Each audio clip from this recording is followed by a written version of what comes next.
রাজনৈতিক উদ্দেশ্যে নেওয়া সব প্রকল্প বাদ দেবে অন্তর্বর্তী সরকার। মেগা প্রজেক্টে বাড়তি ব্যয়ের বিষয়েও চলছে যাচাই। একনেক সভায় এলএনজি আমদানিকে ভুল নীতি আখ্যা।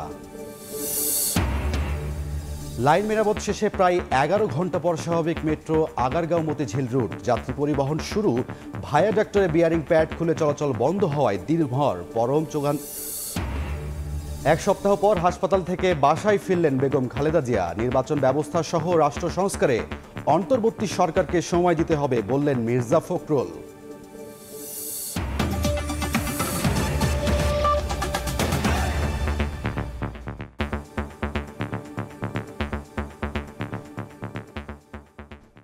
প্রবাসের সময়ের সঙ্গে আছি আমি রাইদুল ইসলাম শুভ। রাজনৈতিক উদ্দেশ্যে নেওয়া প্রকল্প বাদ দেবে অন্তর্বর্তী সরকার। মেগা প্রজেক্টে বাড়তি ব্যয়ের বিষয়েও চলছে যাচাই। একনেক সভা শেষে এ কথা জানিয়েছেন পরিকল্পনা উপদেষ্টা। গ্যাসের সম্ভাবনা থাকার পরও এলএনজি আমদানিকে ভুল নীতি আখ্যা দিয়েছেন তিনি। এদিকে প্রধান উপদেষ্টার সভাপতিত্বে সরকারের প্রথম একনেক সভায় 1222 কোটি টাকা ব্যয়ে 4টি প্রকল্প অনুমোদন দেওয়া হয়েছে। 2024-25 অর্থবছর শুরুর পর 2 জুলাই একটি মাত্র একনেক সভা করেই বিদায় নিতে হয়েছে শেখ হাসিনা সরকারকে। অর্থবছরের দ্বিতীয় সভা নতুন সরকারের প্রথম একনেক সভা। প্রধান উপদেষ্টা ডক্টর ইউনূসের সভাপতিত্বে প্রধান উপদেষ্টার কার্যালয়ে সভায় যাচাই বাছাই করে 4টি প্রকল্প অনুমোদন দেওয়া হয়। প্রথম সভাতেই স্থগিত করা হয়েছে পঞ্চবার্ষিকী পরিকল্পনা। রাজনৈতিক উদ্দেশ্যে নেওয়া প্রকল্প বাদ দেওয়া হয়েছে। চলমান প্রকল্প কোন পর্যায়ে আছে সেগুলো যাচাই বাছাই করতে চান উপদেষ্টারা। সভা শেষে এনইসি সম্মেলন কক্ষে বুধবার বিকেলে বিস্তারিত তুলে ধরেন পরিকল্পনা উপদেষ্টা। জানান, বিদেশি অর্থের পরিপূর্ণ ব্যবহার করতে চায় সরকার। বড় প্রকল্পগুলোতে সময় কেন বাড়ানো হলো এবং আন্তর্জাতিক মানদণ্ডে অতিরিক্ত অর্থ ব্যয় হলো সেগুলো যাচাই করা হবে। আমরা বৈদেশিক সাহায্য পুষ্ট প্রকল্পগুলোকে ত্বরান্বিত করতে চাচ্ছি। কিছু কিছু প্রকল্প একদম খুব সহজেই বোঝা যায় যেগুলো রাজনৈতিক উদ্দেশ্য প্রণোদিত। এগুলো আমাদের পরিকল্পনা কমিশনের কর্মকর্তারা অলরেডি বাছাই করে বাদ দিয়ে ফেলেছেন। নিরপেক্ষভাবে বস্তুনিষ্ঠভাবে অগ্রাধিকার পাওয়ার যোগ্য সেগুলোকে আমরা নতুন প্রকল্প হিসাবেই কিন্তু প্রস্তাব করছি। অনুমোদন পাওয়া প্রকল্পের মধ্যে 70 কোটি টাকায় গ্যাস পাইপলাইন এবং 588 কোটি টাকা ব্যয়ে গ্যাসকূপ খননের প্রকল্প রয়েছে। নিজেদের গ্যাসের সম্ভাবনা থাকতে এলএনজি আমদানিকে ভুল নীতি হিসেবে আখ্যা দেন উপদেষ্টা। কেন আমরা একমাত্র এলএনজি আনতে হবে যেটা সবচেয়ে ব্যয়বহুল, এটা তো কী কারণে হয়েছে আমি পরিষ্কার আমার ধারণা নেই, কিন্তু এটা নিশ্চয়ই খুবই একটা ভ্রান্ত নীতি। নিজেদের এত গ্যাসের সম্ভাবনা থাকতে এতদিন ধরে আমরা এখানে কোনো যাও করেছি সেটা আবার বিদেশি কোম্পানিকে দিয়ে দিয়েছি, কোনো দরকার ছিল না। অপচয় ও দুর্নীতি রোধে আমলাতান্ত্রিক জটিলতা কমাতেও সরকার কাজ করছে বলে জানান পরিকল্পনা উপদেষ্টা। সানবীর রূপল, সময় সংবাদ, ঢাকা। রূপপুর পারমাণবিক বিদ্যুৎ কেন্দ্রের প্রথম ইউনিটে শুরু হলো ডামি ফুয়েল লোডিং। অন্তত 2 সপ্তাহ চলবে এই কার্যক্রম। পরমাণু চুল্লি বা রিয়েক্টরের প্রয়োজনীয় পরীক্ষা নিরীক্ষা শেষে প্রকৃত ফুয়েল লোড করা হবে। বৈজ্ঞানিক পরীক্ষার সব ধাপ শেষে নির্ধারিত সময়ে ইউরেনিয়াম তোলা হবে পারমাণবিক চুল্লিতে। বিস্তারিত জানাচ্ছেন দেবাশিস রায়। টাকার অঙ্কে দেশের সবচেয়ে বড় প্রকল্প রূপপুর পরমাণু বিদ্যুৎ কেন্দ্র এখন অনেকটাই প্রস্তুত কাঙ্ক্ষিত লক্ষ্যে পৌঁছাতে। যদিও আনুষ্ঠানিকভাবে বিদ্যুৎ উৎপাদন করতে এই প্ল্যান্টের 2টি ইউনিটকেই পাড়ি দিতে হবে পরীক্ষা নিরীক্ষার জটিল সব স্তর। পরমাণু বিদ্যুৎ কেন্দ্র নির্মাণের বর্তমান ধাপটিকে বলা হচ্ছে প্রি কমিশনিং স্টেজ, যে পর্যায়ে প্রকল্প এলাকায় ইনস্টলেশন সম্পন্ন করা বিভিন্ন যন্ত্রাংশের পরীক্ষা চালানো হয়। এরই অংশ হিসেবে রূপপুরের প্রথম ইউনিটে 17 সেপ্টেম্বর থেকে শুরু হয়েছে ডামি ফুয়েল লোডিংয়ের কার্যক্রম। এই প্রক্রিয়ায় প্রথম ইউনিটের রিঅ্যাক্টর প্রেসার ভেসেলে ডামি ফুয়েলের প্রথম অ্যাসেম্বলি প্রবেশ করানো হয়। 2 সপ্তাহ ধরে চলবে লোডিংয়ের এই কার্যক্রম। এর মধ্যে 163টি ডামি ফুয়েল অ্যাসেম্বলি এবং 115টি কন্ট্রোল এবং protection system absorber rod load করা হবে। ডামি ফুয়েলের মাধ্যমে রিঅ্যাক্টর বা পরমাণু চুল্লির সব প্যারামিটার যাচাই নিশ্চিত হওয়ার পর প্রকৃত ফুয়েল লোড করা হবে। সংশ্লিষ্ট রুশ নির্মাতারা জানাচ্ছেন, আকার, আকৃতি, ওজন এবং ম্যাটেরিয়াল বিবেচনায় ডামি ফুয়েল আসল ফুয়েলের মতোই শুধু থাকে না পারমাণবিক জ্বালানি। খুঁটিনাটি এমন টেস্টগুলোর সফলতার ওপরেই রিঅ্যাক্টরের নিরাপদ ও নির্ভরযোগ্য অপারেশন নিশ্চিত হয় বলে জানাচ্ছেন ঢাকা বিশ্ববিদ্যালয়ের নিউক্লিয়ার ইঞ্জিনিয়ারিং বিভাগের এই অধ্যাপক। এখন আমরা যে স্টেজে আছি এই স্টেজটাকে আমরা বলি যে পূর্ব প্রস্তুতিমূলক। তার মধ্যে আছে বিভিন্ন ধরনের পরীক্ষা নিরীক্ষা, এগুলোকে বলে আমরা নন নিউক্লিয়ার টেস্ট। এর মধ্যে আছে হট টেস্ট নাম আছে, কোনো আরেকটা নাম আছে কোল্ড টেস্ট, হাইড্রোলিক টেস্ট। এই টেস্টগুলো করার উদ্দেশ্যটা হলো রিঅ্যাক্টর যদি পুরোদমে চলে তখন সেই তাপে চাপে কী ধরনের বিহেভ করে সেইগুলি দেখা। এর মধ্য দিয়ে আমাদের আরও 3টা ধাপ শেষ করলেই আমরা বাণিজ্যিক উৎপাদনে যেতে পারবো। রূপপুরের প্রথম ইউনিটের নির্মাণ এবং এর পাওয়ার স্টার্টআপ সহ অন্যান্য কার্যক্রম পুরোদমে এগিয়ে চলছে বলে জানাচ্ছে প্রকল্প সূত্র। রাশিয়ার ঋণ এবং রোসাটমের কারিগরি সহায়তায় 2টি পরমাণু চুল্লির মাধ্যমে এখান থেকে উৎপাদন হবার কথা 2400 মেগাওয়াট বিদ্যুৎ। দেবাশিস রায়, সময় সংবাদ, ঢাকা। লাইন মেরামত শেষে প্রায় 11 ঘন্টা পর স্বাভাবিক হয়েছে মেট্রো রেলের আগারগাঁও থেকে মতিঝিল অংশের চলাচল। বুধবার রাতে এ তথ্য নিশ্চিত করেছেন ডিএমটিসিএল এর জনসংযোগ দফতর। এর আগে ডায়াভার্টারের বিয়ারিং প্যাড খুলে চলাচল বন্ধ হওয়ায় দিনভর ভোগান্তিতে পড়েন যাত্রীরা। মেট্রো রেলের খামারবাড়ি অংশের 430 নম্বর পিলারের ভায়াডাক্টের বিয়ারিং প্যাড নষ্ট হওয়ায় বুধবার সকাল 9টা 40 বন্ধ হয়ে যায় মেট্রো রেলের আগারগাঁও থেকে মতিঝিল অংশের চলাচল। সকাল থেকে শুরু হয়ে মেরামতের কাজ চলে রাত 8টা পর্যন্ত। প্রায় 11 ঘন্টা পর স্বাভাবিক হয় মেট্রো চলাচল। এর আগে রাজধানীবাসীর জনপ্রিয় স্বপ্নবাহন মেট্রো রেল কারিগরি ত্রুটির কবলে পড়ায় দিনব্যাপী চরম দুর্ভোগে পড়েন কর্মব্যস্ত মানুষ। মেট্রো বন্ধ থাকায় সড়কে সৃষ্টি হয় তীব্র যানজট। কারণবাজারের উদ্দেশ্যে যাব, আমার কলেজ, তো আমি যাইতে পারি নাই। যাব মতিঝিল, তো এই মনে করে বাসে তো একটু লেট হয়, তো ভাবলাম যে মেট্রো রেলে করে তাড়াতাড়ি চলে যায় গরমের মধ্যে। তো মেট্রো রেলের ভিতরে এসেই তারপরে এসেই শুনতেছি যে এটা আগারগাঁও পর্যন্ত যাবে। স্টেশনে আসলাম, আসার পরে জানতে পারলাম যে বিদ্যুতের প্রবলেম আছে। এরা ভালো মন্দ কোনো কিছু না বলে ঠিক আছে এই পর্যন্ত এসে নামায় দিল। এ সময় যোগ হয় আরেক ভোগান্তি।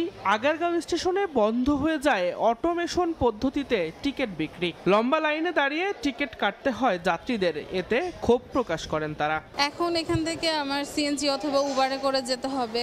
ট্রেনের ত্রুটির কারণে এই যে আমার যে অনেক লেট হচ্ছে, তাতে আমি অসুবিধার এবং ভোগান্তির ভিতরে পড়ছি। ইমার্জেন্সি রোগী, কিন্তু এখন আমাদের আগারগাঁও তালতলা নামতে হয়েছে হঠাৎ করে, আমরা তো আগে কোনো ইনফরমেশন পাই নাই। এত অল্প সময়ের মধ্যে বিয়ারিং প্যাড নষ্ট হওয়া অস্বাভাবিক বলে মনে করছেন বিশেষজ্ঞরা। কারণ অনুসন্ধান ও একই ঘটনার পুনরাবৃত্তি ঠেকাতে সার্বক্ষণিক নজরদারি নিশ্চিত করা হবে বলে জানিয়েছেন মেট্রো রেল কর্তৃপক্ষ।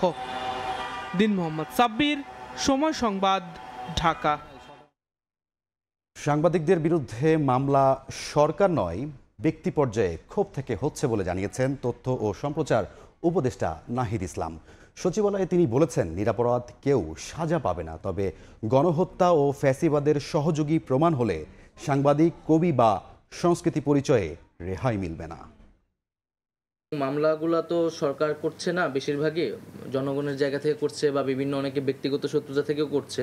আশ্বস্ত করছি বারবার যে এই মামলাগুলো খুব দ্রুত সময়ের মধ্যে পর্যালোচনা করা হবে, তদন্ত করা হবে এবং যদি অভিযোগ না থাকে তাকে এই মামলা থেকে রেহাই দেওয়া হবে। যদি কোনো সাংবাদিকের বিরুদ্ধে এই ধরনের অভিযোগ থাকে বা যাদের ক্ষতিগ্রস্ত হচ্ছে, তথ্য মন্ত্রণালয়ে আপনারা তাদের ইনফরমেশন বা ডিটেলসটা পাঠাবেন, আমরা এখান থেকে দেখব। কেবলমাত্র সাংবাদিক পরিচয়, সাংস্কৃতিক ব্যক্তিত্ব বা কবি পরিচয়ের কারণে কিন্তু কেউ রেহাই পেয়ে যাবে না। এই ফ্যাসিজমের সাথে যারা জড়িত ছিল, তাদের লেখনীর মাধ্যমে, তাদের মতামতের মাধ্যমে জনমত তৈরি করেছে, গণহত্যার পক্ষে কাজ করেছে, উস্কানি দিয়েছে, তাদেরকে কিন্তু অবশ্যই বিচারের আওতায় আনা হবে। 7 দিন পর হাসপাতাল থেকে বাসায় ফিরলেন বিএনপি চেয়ারপারসন বেগম খালেদা জিয়া। তার ব্যক্তিগত চিকিৎসক জানিয়েছেন তিনি কিছুটা সুস্থ আছেন। শারীরিক অবস্থা আরেকটু উন্নত হলে চিকিৎসার জন্য তাকে দেশের বাইরে নেওয়া হবে। গত 11 সেপ্টেম্বর রাজধানীর এভার কেয়ার হাসপাতালে ভর্তি করা হয় বিএনপি চেয়ারপারসন বেগম খালেদা জিয়াকে। বুধবার সন্ধ্যা 6:30টার দিকে হাসপাতাল থেকে বেগম জিয়াকে বহনকারী গাড়ি রওনা করে তার বাসা ফিরোজার উদ্দেশ্যে।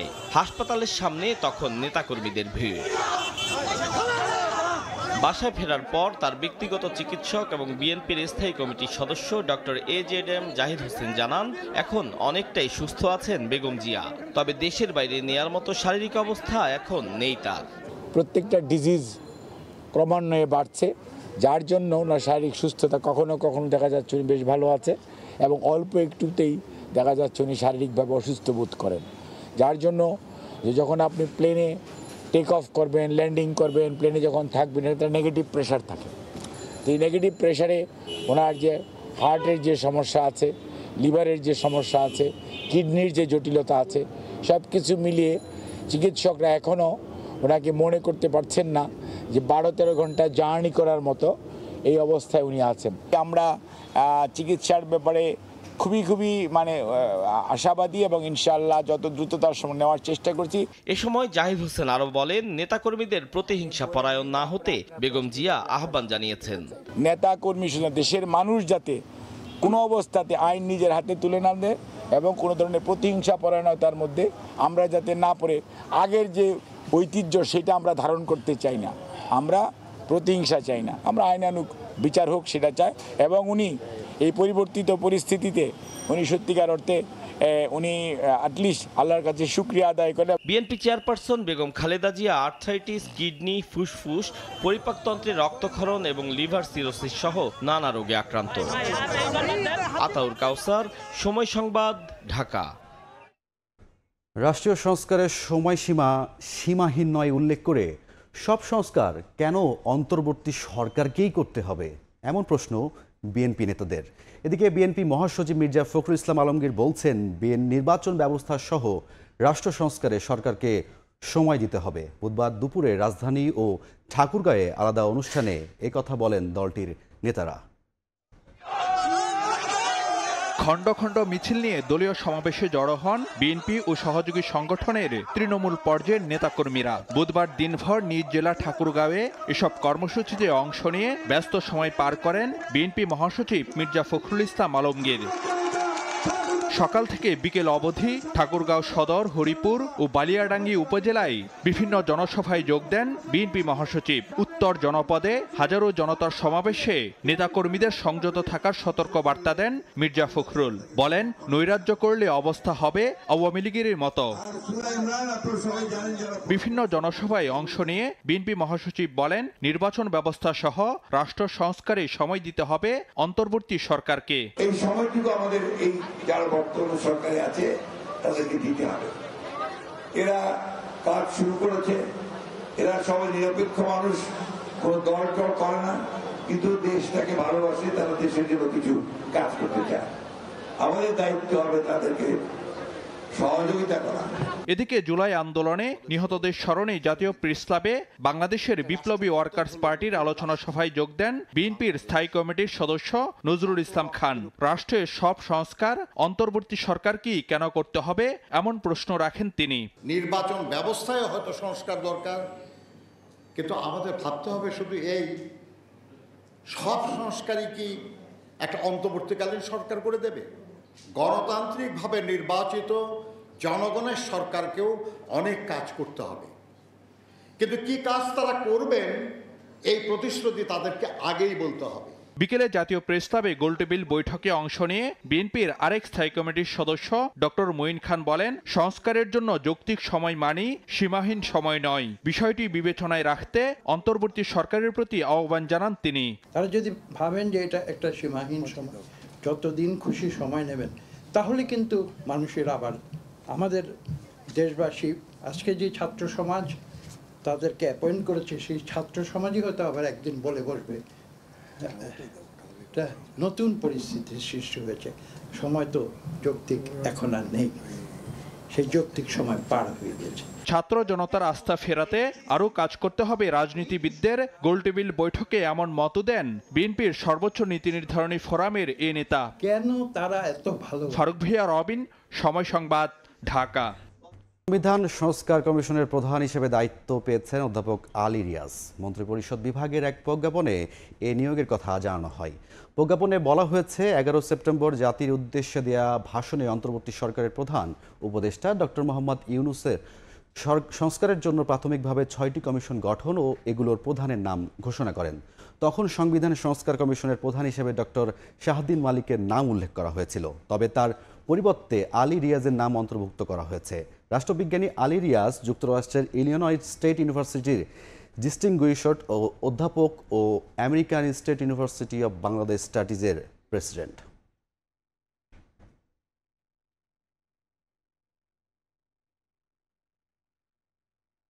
প্রধানমন্ত্রীর পদে বসে স্বৈরাচারী হওয়ার পথ বন্ধ করতে সংবিধানের অন্তত 12টি অনুচ্ছেদ সংশোধন নিয়ে আলোচনা চলছে।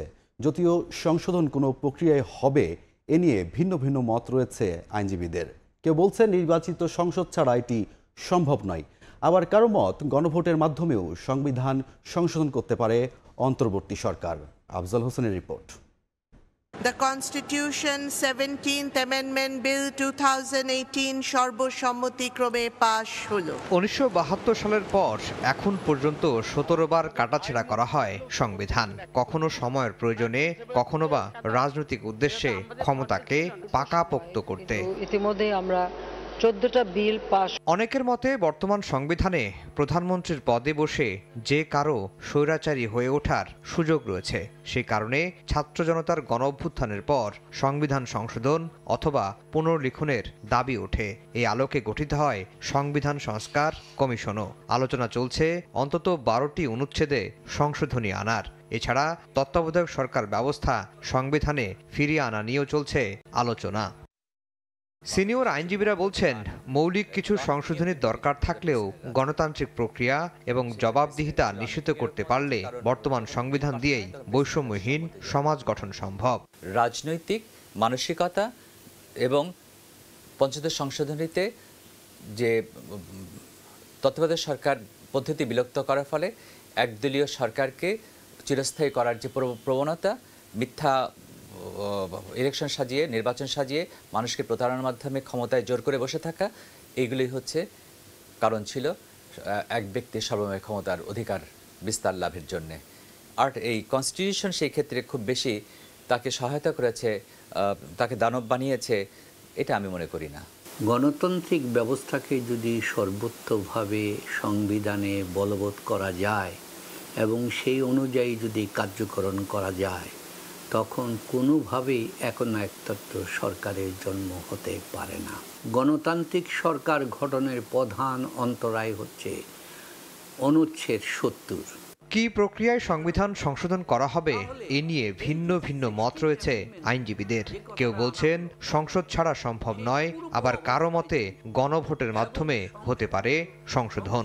যেটা হতে পারে যে সর্বসম্মতিতে একটা খসড়া তৈরি হতে পারে, যেটা পরবর্তী পার্লামেন্টে প্লেস করবে। আজকে যদি সংস্কার করা হয় তবে বাংলাদেশের মানুষ এতে সর্বসম্মতিতে সিদ্ধান্ত দিচ্ছে, এটা প্রমাণ হবে কেমন করে, unless there is a parliament. জনগণের যদি সমর্থন থাকে, সেটাকে জনগণ এই সরকার একটা করতে পারেন, আপনার একটা ম্যান্ডেট নিতে পারেন, হা না ভোটের একটা ব্যবস্থা করতে পারেন যে এইটা করলাম, এইটার প্রতি তোমাদের কি সমর্থন আছে। জনগণের সমর্থন নিলে সেটাও আবার কিন্তু একটা সাংবিধানিক স্বীকৃতি থাকে। এই স্বীকৃতির মাধ্যমে পরবর্তী সংসদ এটাকে যিনি নির্বাচিত হয়ে আসবেন, সংসদ সেটাকে আপনার পাশ করে নেবে, এতে কোনো বাধা থাকবে না। রাষ্ট্র পরিচালনায় জড়িতদের ক্ষমতা চর্চার আচরণ পরিবর্তন না হলে জোড়াতালে দিয়ে সংবিধান সংশোধন করে কোনো সুফল মিলবে না বলেও মনে করেন সিনিয়র আইনজীবীরা। আসলে কনস্টিটিউশন এই ক্ষমতা তাকে দেয়নি। আফজাল হোসেন, সময় সংবাদ, ঢাকা। পাকিস্তানের আড়ালে প্রায় 1000 কোটি টাকা বিদেশে পাচারের অভিযোগে সালমান এফ রহমান সহ 28 ব্যক্তির বিরুদ্ধে 17টি মামলা করেছে পুলিশের অপরাধ তদন্ত বিভাগ সিআইডি। প্রেস বিজ্ঞপ্তিতে সিআইডি জানিয়েছে বেক্সিমকো গ্রুপের 17টি প্রতিষ্ঠানের নামে 2021 থেকে 2024 সাল পর্যন্ত সংযুক্ত আরব আমিরাত সহ বিভিন্ন দেশে পোশাক রফতানি দেখিয়ে টাকা পাচার করা হয়েছে। জনতা ব্যাংকের মাধ্যমে এই অর্থ পাচার করেছে বেক্সিমকো গ্রুপ। আইন অনুযায়ী পণ্য রফতানির 4 মাসের মধ্যে রফতানি আয় ফিরিয়ে আনা বাধ্যতামূলক। তা না করে সালমান এফ রহমান সহ বেক্সিমকো গ্রুপের স্বার্থ সংশ্লিষ্ট ব্যক্তিরা ওই অর্থ বিদেশে পাচার করেছেন। অভিযোগ প্রাথমিকভাবে প্রমাণিত হয়েছে বলে জানিয়েছে সংস্থাটি।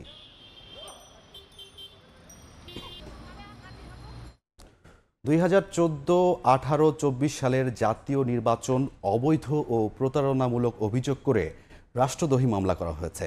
তৎকালীন সরকার প্রধান শেখ হাসিনা, 3 সংসদের সাবেক এমপি ও সিইসি সচিবদের আসামি করা হয়েছে।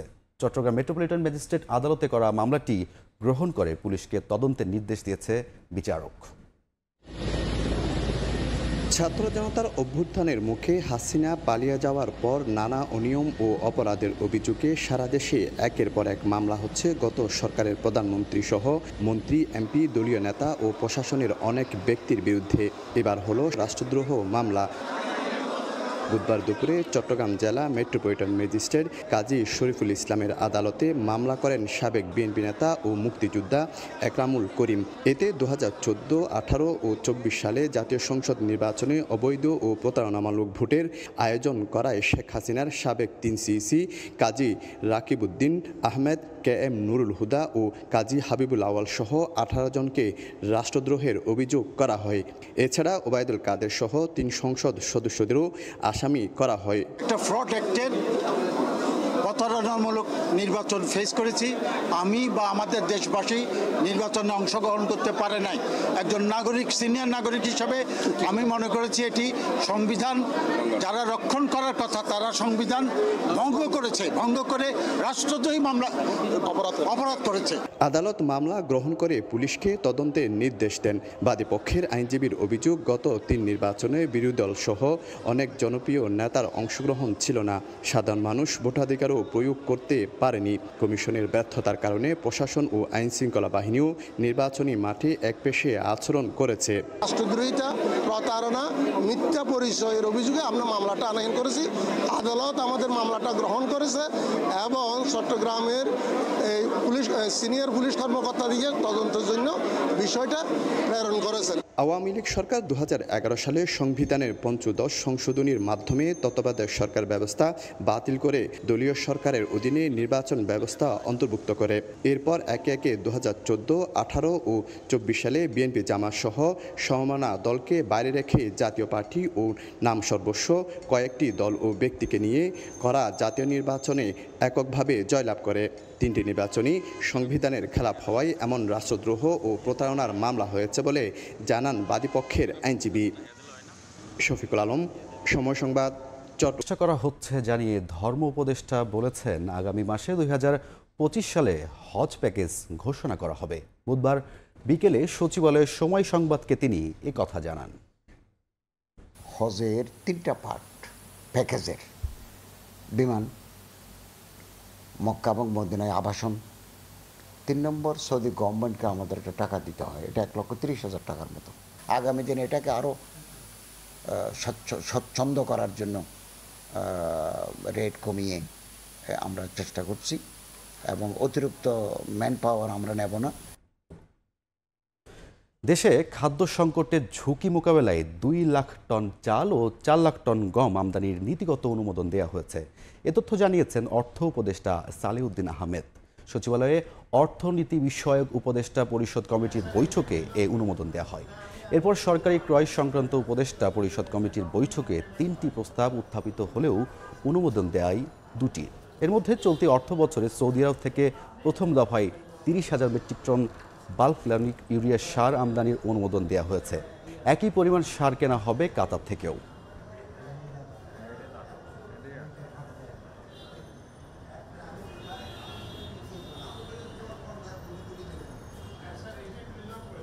আমরা চাই না কোনো ক্রমেই কোনো খাদ্যদ্রব্যের ঘাটতি পড়ুক, এটা ইমিডিয়েট দরকার নাই, কিন্তু আমাদের স্টকে রাখার জন্য 2 লক্ষ টন চাল, 4 লক্ষ টন গম আমদানি করার জন্য আমরা অ্যাপ্রুভ করেছি।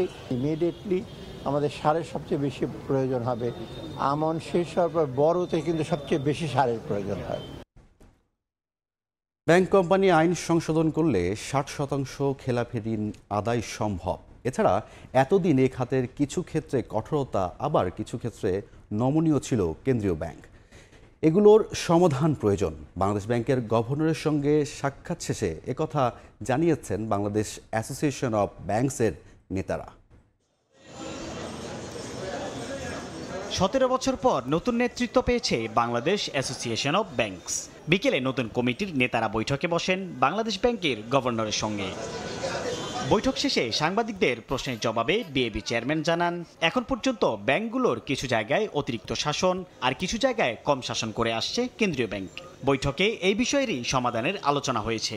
কিছু কিছু জায়গায় ওনারা ওভার রেগুলেট করতেছে, আবার কিছু কিছু জায়গায় আন্ডার রেগুলেটেড। তো আমরা চাই যে আমাদের সাথে পরামর্শ ভিত্তিক ভবিষ্যতের জন্য এগুলি সব রিফর্ম করা হয়। তো অনেক জায়গায় রিফর্ম হচ্ছে, আমরা মনে করি ব্যাংকিং কোম্পানি অ্যাক্টও এখন রিফর্ম করার সময় এসছে। আইনের ফাঁকফোকরের কারণে আদায় করা যাচ্ছে না খেলাপি ঋণ। বিএবির নেতাদের মতে এদিকে নজরদারি বাড়ালে ঋণ আদায় সম্ভব অন্তত 60%। যদি আইনগুলোকে শক্তিশালী করা হয়, আমরা মোটামুটি ব্যাংকিং সেক্টরে যে ডিফল্ট লোন আছে সেটা আমরা মোটামুটি 60% আদায় করতে পারবো। তাহলে ম্যাক্সিমাম তো উইলফুল ডিফল্টার, যারা ডিফল্ট বাড়িঘর সব কিছু আছে কিন্তু ব্যাংকে টাকা দেয় নাই। এ সময় ফার্স্ট সিকিউরিটি ইসলামী ব্যাংকের চেয়ারম্যান জানান, আগামী 2 সপ্তাহের মধ্যে ইসলামী ব্যাংকগুলোর সংকট দূর করা হবে, যাতে সবগুলি ইসলামী ব্যাংক ঘুরে দাঁড়াতে পারে। সাইফুল ইসলাম, সময় সংবাদ, ঢাকা। সতর্ক করল কুয়েত সরকার। 31 ডিসেম্বরের মধ্যে বায়োমেট্রিক সম্পন্ন না করলে দেশটিতে থাকা প্রবাসীদের ব্যাংক হিসেব সহ বন্ধ হতে পারে সকল কার্যক্রম। কুয়েত থেকে মঈন সুমনের রিপোর্টে বিস্তারিত। সকল প্রকার অপরাধ দমনে যে কোনো ব্যক্তির পরিচয় যাচাই করতে বায়োমেট্রিক প্রকল্পের পরিকল্পনা করে কুয়েত। সেটি চালু করা হয় গত বছরের মে মাসে। দেশটির সকল নাগরিক ও প্রবাসীদের জন্য বাধ্যতামূলক করা হয়। শুধু সাধারণ নাগরিক নন, এরই মধ্যে কুয়েতের মহামান্য আমির, ক্রাউন প্রিন্স, প্রধানমন্ত্রীও নিবন্ধন করেছেন। স্থানীয় জনগণের জন্য চলতি বছরের সেপ্টেম্বর মাসের 30 তারিখ এবং প্রবাসীদের জন্য 31 ডিসেম্বর পর্যন্ত বায়োমেট্রিক সম্পন্ন করার সময় নির্ধারণ করেছে দেশটি। সর্বশেষ তথ্য মতে এখনও প্রায় 8 লাখ প্রবাসী বায়োমেট্রিক সম্পন্ন করেননি বলে প্রতিবেদন প্রকাশ করেছে স্থানীয় বিভিন্ন গণমাধ্যম। তাই প্রবাসীদের জন্য সতর্কতা জারি করেছে কুয়েত সরকার। শুধু তাই নয়, এই নির্দেশ অমান্যকারীদের বিরুদ্ধে আইনানুগ ব্যবস্থাও নেওয়া হবে, এমন খবরে প্রবাসী বাংলাদেশিরাও নিবন্ধন করছেন। আমরা অনতিবিলম্বে ইনশাআল্লাহ আমি এবং আমার পরিবারের সকলকে নিয়ে অনতিবিলম্বে অনলাইনের সাহায্য নিয়ে আমরা অনতিবিলম্বে বায়োমেট্রিক কাজটা সম্পন্ন করব। আমরা খুব তাড়াতাড়ি এই বায়োমেট্রিক নির্দিষ্ট সময়ে ইনশাআল্লাহ বায়োমেট্রিক শেষ করব। কুয়েতের 6টি বিভাগে সকাল 8টা থেকে রাত 10টা পর্যন্ত বায়োমেট্রিক কেন্দ্রগুলোতে নিবন্ধনের কাজ চলছে। নির্ধারিত সময়ের মধ্যে যারা ব্যর্থ হবেন তাদের ব্যাংকে হিসাব বন্ধের পাশাপাশি সরকারি বেসরকারি সকল প্রতিষ্ঠানের সেবা থেকে বঞ্চিত করা হবে। মঈন সুমন, সময় সংবাদ, কুয়েত। দর্শনার্থীদের জন্য আকর্ষণীয় এক স্থান লন্ডনের সবুজে ঘেরা হাইড পার্ক। অনেক দেশ থেকে হারিয়ে যাওয়া ওক গাছও আছে এখানে। তবে সবচেয়ে বড় আকর্ষণ পার্কটির শত শত টিয়া পাখি। লন্ডনের হাইড পার্ক ঘুরে বিস্তারিত জানাচ্ছেন সৈয়দ জুয়েল।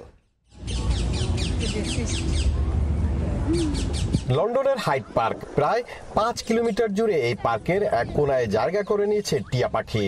এ যেন টিয়াদের রাজত্ব, নেই অন্য কোনো পাখির আনাগোনা। নির্ভয়ে মানুষের কাছে ঘুরে বেড়ায় পাখিগুলো।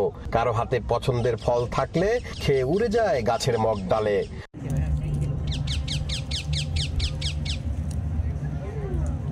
ঘুরতে এসে পাখিদের খাবার দিয়ে আনন্দ নিয়ে ঘরে ফেরেন দর্শনার্থীরা। টিয়া পাখির কিচিরমিচির শব্দে সবসময় মুখরিত থাকে এর চারপাশ। লন্ডনের এই হাইড পার্কে বছরে 1,30 লাখেরও বেশি পর্যটক আসেন পাখি আর পার্কের সৌন্দর্য দেখতে।